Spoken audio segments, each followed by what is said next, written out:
एक गरीब किसान की दुख भरी कहानी। एक बड़ा ही धनवान आदमी एक गांव में रहता था।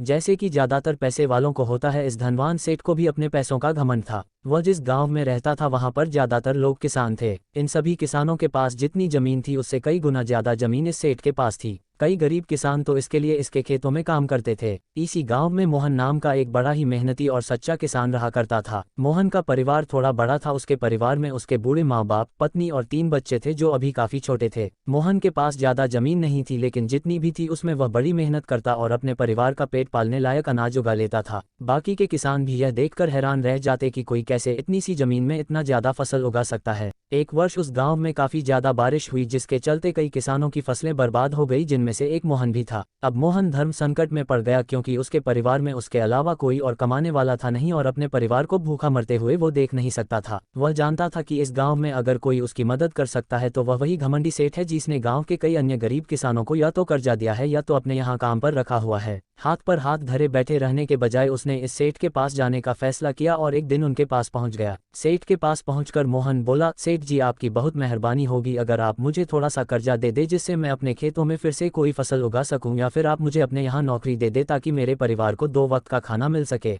घमंडी सेठ को उसकी इन बातों से कोई मतलब था नहीं, लेकिन गाँव के सारे लोगों की तरह वह भी यह जानता था कि मोहन कितना मेहनती है और वह जिस भी खेत में काम करेगा वहाँ वह 2 गुनी फसल उगा सकता है। सेठ ने सोचा, अगर मैं इसे पैसे उधार देता हूँ तो शायद यह स्थिति में नहीं है कि मुझे वापस लौटा सके, लेकिन अगर मैं इसे अपने खेतों में काम करवाता हूं तो मुझे जरूर दुगना फायदा होगा। सेठ मोहन से बोला, देख भाई, पैसा तो मैं तुझे दूंगा नहीं और मेरे पास अभी खेतों में काम करने के लिए कई किसान पहले से मौजूद है, लेकिन तुझ पर तरस खाकर मैं तुझे अपने खेतों में नौकरी देता हूं, पर मैं तुझे इसके लिए ज्यादा पैसे नहीं दूंगा। बाकी किसानों को मैं 300 देता हूं, मैं तुझे 200 ही दे पाऊंगा। मरता क्या न करता। मोहन ने सेठ की शर्त मान ली और उसी दिन से सेठ के खेतों में काम करना शुरू कर दिया। 2 महीनों तक नियमित वो सेठ के खेतों में जाकर कड़ी मेहनत करता और देखते ही देखते 4 महीने का काम उसने अपनी मेहनत से 2 महीनों में ही खत्म कर दिया। सेठ उसके काम से काफी खुश था, लेकिन वह कभी उसको यह जताता नहीं था। जब सेठ ने देखा कि उसका खेतों का काम अब खत्म हो चुका है, अगर वह मोहन को काम से निकाल देता है तो उसके 2 महीनों के पैसे बच जाएंगे, तब सेठ ने मोहन को काम से निकालने का फैसला किया। एक बार सेठ को यह विचार भी आया कि इतना मेहनती आदमी शायद उसे दोबारा ना मिले, लेकिन फिर उसने सोचा कि जब अगले साल काम आएगा तब उसे फिर से नौकरी पर रख लेगा। आखिर इस गांव में उसके अलावा है ही कौन जिसके आगे ये लोग अपने हाथ फैलाएंगे। एक दिन सेठ ने मोहन को अपने पास बुलाकर उसको उस दिन का पैसा दिया और साथ में यह भी कहा कि कल से तुमको काम पर आने की जरूरत नहीं है, अब मेरे पास तुम्हारे लिए कोई काम नहीं बचा है।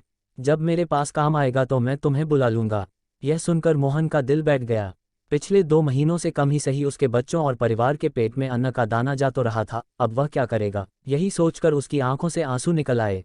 मोहन ने सेठ के पैर पकड़ लिए और गिड़गिड़ाने लगा, सेठ जी, मुझे इस काम की बहुत जरूरत है, मुझे मत निकालिए। अपने मतलब से मतलब रखने वाला सेठ टस से मज ना हुआ। उसने खरी खोटी सुनाकर मोहन को वहां से चलता कर दिया और मन ही मन 2 महीनों की तनख्वाह बचने से खुश होने लगा। अगले दिन जब सेठ सवेरे उठा और अपने आंगन में आया तो उसने देखा कि मोहन उसके आंगन में बैठा है। सेठ ने उसको पास बुलाकर पूछा कि क्या हुआ, तुम क्यों यहाँ पर बैठे हो। मोहन बोला, सेठ जी, मुझे वापस काम पर रख लीजिए, आप जानते ही हैं मेरी आर्थिक परिस्थिति कैसी है, थोड़ी दया कीजिए। लेकिन सेठ ने उसकी एक न सुनी और फिर एक बार उसे बुरा भला कहकर वहां से जाने के लिए कहा। बेचारा मोहन अपना सिर नीचे झुका के वहां से चला गया।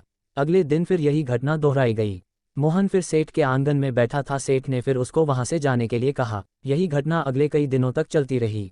अब तो मोहन सेठ के हकालने पर भी वहां से नहीं जाता था और वहीं पर बैठा रहता था। एक बार सेठ ने उससे पूछ लिया, तुम कैसे आदमी हो, मैं तुम्हारा इतना अपमान करता हूँ लेकिन तुम्हें कोई फर्क ही नहीं पड़ता। तब मोहन ने सेठ से कहा, बुरा तो बहुत लगता है सेठ जी, लेकिन जब घर जाता हूँ और भूख से बिलखते अपने माँ बाप और बच्चों को देखता हूँ तब यह अपमान मुझे कुछ भी नहीं लगता। इतना सब कुछ होने के बाद भी सेठ का दिल जैसे पत्थर का बना हुआ था। उसने मोहन को अभी तक काम पर नहीं रखा और न ही उसका ऐसा करने का कोई इरादा था। एक दिन सेठ ने सोचा कि कुछ दिनों के लिए किसी और गाँव चला जाता हूँ ताकि मोहन से पीछा छुड़ा सकूं। अगले दिन मोहन के आने से पहले ही सेठ अपने परिवार को लेकर अपने किसी संबंधी के यहाँ चला गया और वहां पर 10 दिनों तक रहने के बाद फिर अपने गांव, अपने घर वापस लौटा। घर लौटते ही सेठ ने आसपास हर जगह नजर दौड़ाई तो पाया कि वहां पर अब मोहन नहीं था। सेठ ने सोचा, मेरी तरकीब काम कर गई, लगता है मोहन से अब पीछा छूट गया है। हालांकि अब सेठ के द्वार पर मोहन नहीं बैठा था, लेकिन मोहन का विचार अभी भी सेठ के मन में घर कर बैठा था। सेठ सोच रहा था, मोहन इतनी जल्दी हार मानने वाला आदमी तो नहीं दिखता है, उसके साथ क्या हुआ होगा, क्या उसे कहीं कोई और काम मिल गया होगा, या फिर और कुछ। इन विचारों ने सेठ को बेचैन कर दिया और आखिरकार सेठ को मोहन की खबर लेने के लिए गांव में जाना पड़ा। सेठ को मोहन का पता नहीं मालूम था, इसलिए अड़ोस पड़ोस के अन्य किसानों से पूछने पर पता चला कि मोहन घायल हो चुका है और अपने घर पर आराम कर रहा है। सेठ ने जब उसके घायल होने का कारण लोगों से पूछा तो सेठ को पता चला कि जब सेठ अपना घर छोड़कर किसी और गांव में गया था, तब बंद घर देखकर कुछ चोर उसके यहाँ चोरी करने आए थे, जिनको रोकने की कोशिश करते हुए हाथापाई में मोहन चोटिल हो गया था। अगर आपको ये कहानी पसंद आई है तो लाइक एंड सब्सक्राइब जरूर करना और बेल आइकॉन को प्रेस करके ऑल को सिलेक्ट कर देना, ताकि इस तरह की वीडियो जब भी मैं लेकर आता हूँ तो सबसे पहले आप देखें।